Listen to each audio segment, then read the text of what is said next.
E se eu te dissesse que compostos presentes nas plantas são tão parecidos com o colesterol que conseguem conversar com as nossas células e influenciar a saúde delas? Pois é, essa é a ideia fascinante por trás dos fitoesteróis. A gente está falando de moléculas incríveis que fazem essa ponte, sabe? Elas conectam o que a gente come diretamente com a nossa biologia celular. Olá! Hoje a gente vai mergulhar fundo na ciência para entender como é que esses compostos das plantas conseguem interagir com o nosso corpo em um nível molecular. Vamos começar essa jornada. Ok, vamos lá. Para a gente entender como os fitoesteróis agem, o primeiro passo é sacar a relação bem próxima que eles têm com uma molécula que todo mundo já ouviu falar, né? O colesterol. Então, olha só, a gente pode pensar nos fitoesteróis como se fossem a versão do colesterol, só que do mundo vegetal. Sabe o colesterol, que é super importante para dar estrutura e fluidez para as membranas das nossas células? Pois é, os fitoesteróis fazem exatamente a mesma coisa, só que nas plantas. Eles são peças-chave, sabe? A gente encontra em óleos vegetais, nozes, sementes. E aqui, nesse slide, a gente vê essa comparação lado a lado. Repara só, a estrutura base é praticamente idêntica. Mas a grande virada de chave, o que muda completamente o jogo biológico, é um detalhezinho, um pequeno grupo químico a mais ali na cadeia lateral dos fitoesteróis. É essa mínima modificação que vai ditar como o nosso corpo vai reconhecer e interagir com essa molécula. Pois é, e essa pequena, minúscula diferença na estrutura nos leva para um dos potenciais terapêuticos mais incríveis e mais estudados dos fitoesteróis, a capacidade que eles parecem ter de modular a vida e a morte das nossas células, um mecanismo que é, claro, fundamental na pesquisa sobre o câncer. Olha só essa imagem. Ela foi tirada diretamente de um artigo científico e ilustra perfeitamente o mecanismo que a gente vai conversar agora. Se você observar bem, a gente tem duas vias principais saindo ali da membrana da célula. Uma delas vai levar à sobrevivência e proliferação, e a outra vai levar à morte celular. Vamos focar primeiro nessa via da direita. O nome pode parecer complicado, né? PI3K/AKT/mTOR. Mas, simplificando bastante, pensa nela como um caminho de sinalização essencial para o crescimento e para a sobrevivência da célula. O problema é que em vários tipos de câncer, essa via fica superativada. É como se o acelerador ficasse preso lá no fundo, sabe? E isso leva a uma proliferação de células totalmente descontrolada. Ok, e aí vem a pergunta: onde o fitoesterol entra nessa história? Então, o que os estudos indicam é que ele parece ser capaz de ativar uma proteína chamada PTN. E a PTN, gente, é super famosa, ela é um supressor de tumor muito conhecido. A função dela é exatamente essa, ser o freio dessa via de proliferação. Ela pisa no freio e impede que o sinal para a célula se multiplicar continue.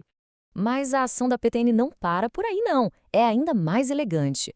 Ao mesmo tempo em que ela está freando a proliferação, ela também aciona outra via, a da esquerda. Essa é a via da apoptose, que nada mais é do que o mecanismo de morte celular programada.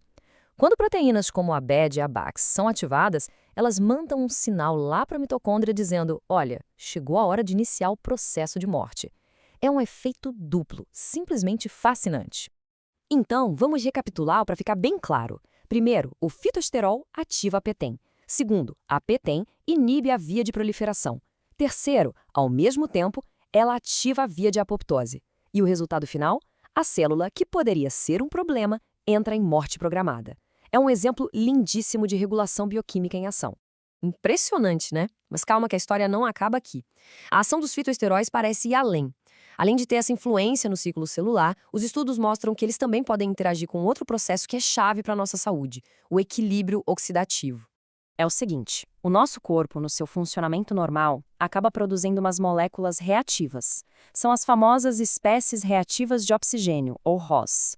O problema é quando elas são produzidas em excesso. Aí a gente tem o que se chama de estresse oxidativo. É um desequilíbrio que acaba danificando tudo. DNA, proteínas, membranas das células, e isso contribui tanto para o envelhecimento quanto para diversas doenças crônicas. E aqui que os fitoesteróis podem entrar como um verdadeiro escudo. A literatura científica sugere que eles podem dar um apoio para os nossos próprios sistemas de defesa antioxidante, sabe? Como as enzimas superóxido dismutase, ASOD, e a catalase, a CAT. Essas enzimas são especialistas em neutralizar essas moléculas reativas.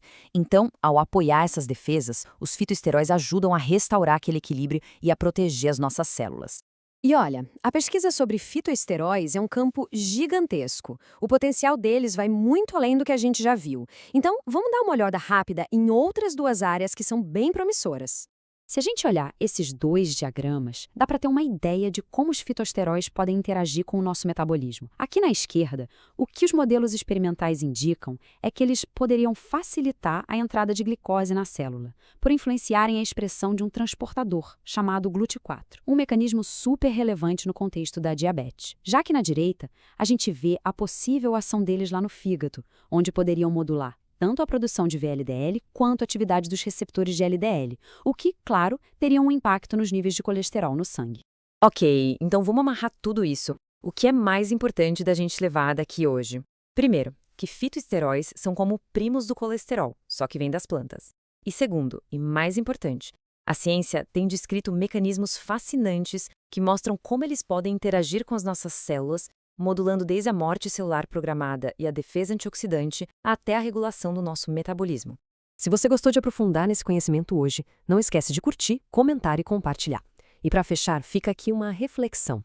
Parando para pensar que uma única molécula, vinda de uma planta, pode interagir com tantas vias biológicas complexas dentro do nosso corpo, como isso muda nossa perspectiva sobre a relação entre a nutrição e a saúde das nossas células?